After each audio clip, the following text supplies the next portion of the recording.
so as to facilitate the movement of humanitarian goods and stuff. We expected that this would not be necessary for a long period. First, we expected that at some point lockdown would be relaxed, that the commercial air connections would resume, but this has not yet happened completely, as you can see. So there are still limited options, and we also wanted to hand over this kind of emergency, if you wish, transportation facility to the United Nations that has also its own leg. The fact is that this pandemic persists. The fact is that international transportation, including air travel, is still restricted. That means that we will keep this option of EU humanitarian air bridge on standby for some time to come, but for the time being we have concluded this initial phase. This has been concluded. We will keep the whole concept and structure on standby in case there is need, and then we will continue if necessary. And could the air bridge potentially be used for vaccine distribution in Absolutely. Africa? And what steps are the EU taking to ensure that there is equitable access to vaccines? First of all, on equitable access, the European Commission has demanded that vaccine should be once it is available, it should be treated as a global public good, meaning there should be equal access and equitable access ensured for all, not just for those who can pay more. That's first point. Second point, a large number of people all over the planet will need to be vaccinated if we want to check this pandemic. And there have already been some calculations that if you want to transport enough vaccine doses to all the people all over the world that would need to be vaccinated, you would need thousands and thousands of biggest airplanes available, like Boeing 747 or Airbus 350 or so. So this will be a great logistical challenge, and we are already thinking about that, about whether we would be possible to contribute to facing this challenge if necessary. And has the testing support from the EU been limited to PCR, or are you also providing antibody and antigen testing? The details of the cargo is something that I'm not completely informed about, because cargo is donated by member states. In this case, today it was Germany. What we do, we organize the transportation and finance the flight. But yes, it's test kits are how would I say, intended to facilitate the African countries, because this shipment will be distributed by African Center for Disease Control and Prevention to a number of African Union member states, so as to enable them to cope with pandemic in the time before the vaccine is available. Besides this handover, what is the purpose of your visit today and tomorrow here? What do you plan to achieve? This visit has multiple purposes. What you have witnessed just now, the handover, is just one. We wanted to mark not only the handover and the shipment of medical equipment, but also the completion of the first phase of EU humanitarian air bridge. But there are other purposes, and I'm very pleased that I have accompany on this travel of High Representative Vice President Josep Borrell, because we will together meet a number of interlocutors from African Union Commission as well as from Ethiopian authorities, and tomorrow we are going to the eastern part of the country, to the Somali region, to see some of the projects that are financed or co-financed by the European Union. So there is a multiple purpose of this visit, and as I said, I'm very pleased that we have joined High Representative Borrell and myself on this visit, to have this joint visit, that we can cover all the various aspects of European Union's action and cooperation with Africa. This is a way of continuing reaching out with our African partners.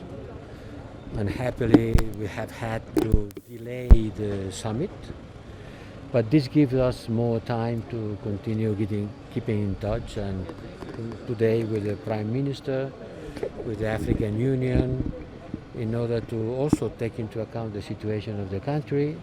When we came here some months ago with the whole Commission, the situation was maybe better than now. We know that things have become more complicated here in Ethiopia, and we want to express our concern, but also our availability and disponibility for any kind of help we can do.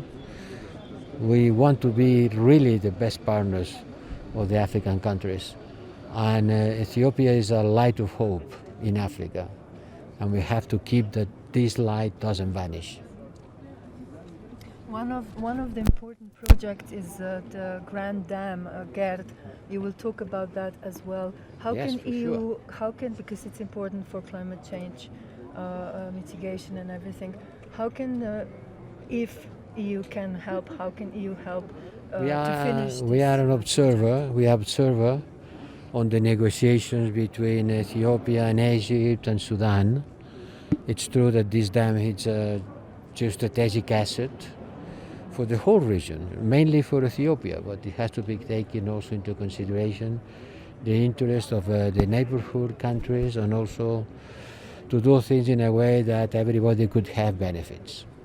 We are going to talk about it. We are following the negotiations. Now that the first filling of the dam has been finished, I think it's time to look for a stable solution in agreement with the neighbors. It's not an easy task, but we are participating in the talks, and we are ready to support these talks in order to have a win-win situation for Ethiopia and for the neighbors. Mr. Borrell, there are thousands of African migrants languishing in camps in Libya, most vulnerable to COVID-19. They're trying to cross to Europe or so. Well, Europe is doing a lot for the migrants in Africa. First, by returning them to the origin countries if they want to go back, and then to funding the ONGs and the United Nations institutions that take care of them as much as they can. We know that the situation is not good. We know that Libya is a country at war, and the government has a limited capacity of controlling what's happening there.